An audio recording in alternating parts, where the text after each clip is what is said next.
You know that thing where I said about foragers meeting their end by falling down a banking?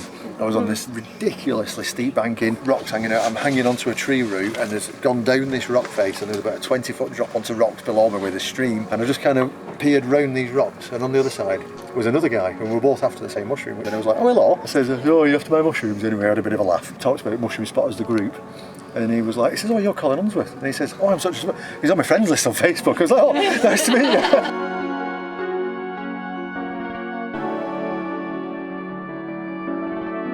So, what is this? This is a mushroom forage we've just been on today. We all had a meet up this morning and we had a taste of a load of wild gins. It's a fantastic way to start a mushroom forage is wild gins. We've got pinecone gin, we've got Gotheria gin, sloe gin, and just having that little taste of some wild flavours kind of gets everyone in the spirit of things. And then with a staff in everybody's hand, we all go walking off into the woods and have a look for wild mushrooms. The idea of the day is that obviously going for a mushroom forage, everybody's eyes are on the ground, up in the trees, looking around. There's kind of loads of mindfulness. It's a course of well-being. What we try and do, the aim of the day, is by the end of the forage, everybody kind of can leave being able to identify a couple of good edible species. Taste test is a safe thing to do regardless of what species it is.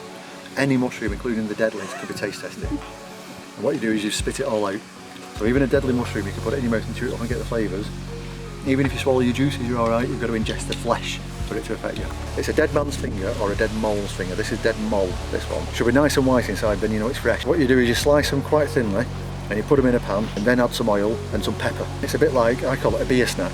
It tastes just like the burnt edge of a fried egg. I've had vegans on the course who've tasted it and gone, oh my god, you've just taken me right back to my last fried egg 13 years ago. It's a really nice day out. Everybody seems to love it who comes on the course. I kind of got into this a long time ago. When I was a lad growing up, my house backed onto some ancient woodland in Bolton. I kind of played out there and was always a bit fascinated by mushrooms. Learned a bit more about them as a teenager, you know, up in the moors, picking those ones that teenagers pick now and again, having a good time.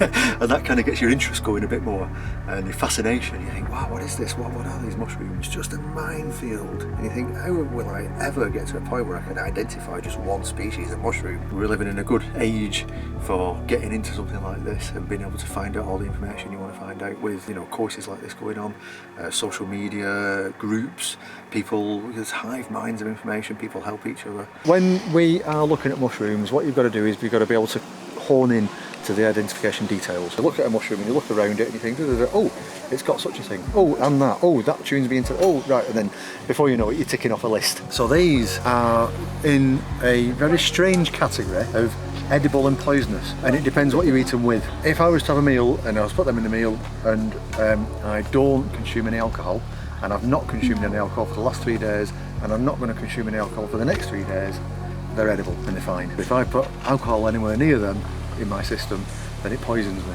And they are called ink caps, the common ink caps. Today we've found some deceivers, amethyst deceivers, beautiful purple mushrooms. We've found some porcini, that's just the, you know, pièce de résistance, the fine edible mushrooms. We've found a few others like oyster mushrooms. When we get back into the pan, we're going to fry up. Are they nice raw?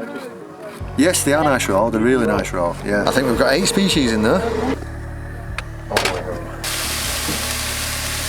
Funny because you can see the species. So if you're interested in coming mushroom foraging, have a look at Forest Horizons on Eventbrite. My Eventbrite profile is Forest Horizons. I've also got a Facebook page called Forest Horizons and an Instagram called Forest Horizons. It's not my year-round job, but it's the best bit.